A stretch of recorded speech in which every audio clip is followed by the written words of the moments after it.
An Indian subcontinent is a part of a continent that is politically and geographically separate from the rest of the continent. It is located on the Indian Plate, which extends from the Himalayas down into the Indian Ocean. It includes the countries of Bangladesh, Bhutan, India, Maldives, Nepal, Pakistan, and Sri Lanka. The people of the Indian subcontinent have shared ethnic, linguistic, cultural, and historical ties. So what would it look like if all 7 of these modern countries united overnight?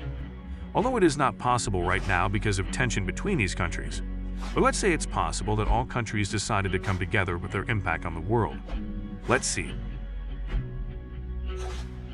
First, if we discuss its land, we'll have a total length of 4,568,557 kilometers.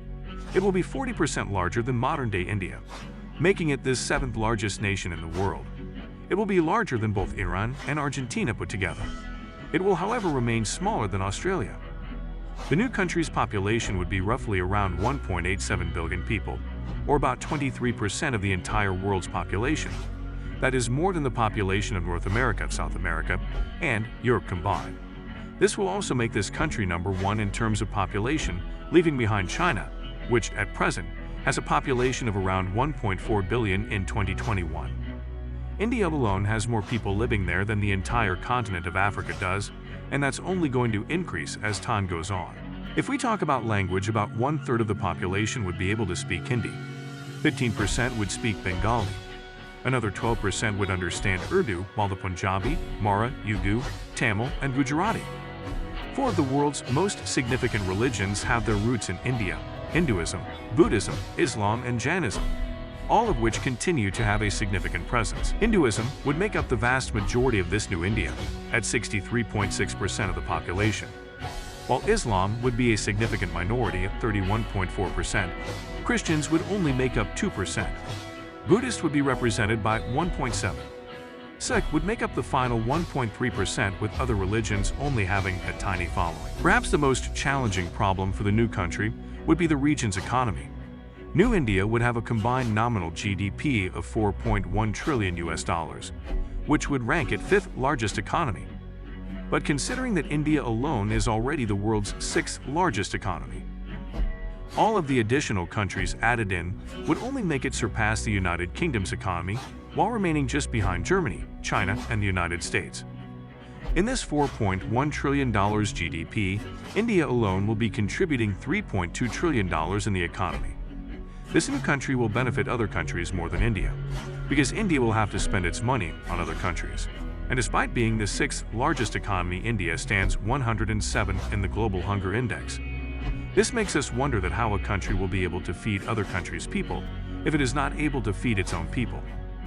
Next big challenge for this new country would be its high unemployment rate, which is currently around 10%, and the very young age of the average citizen, just 27.6 years old.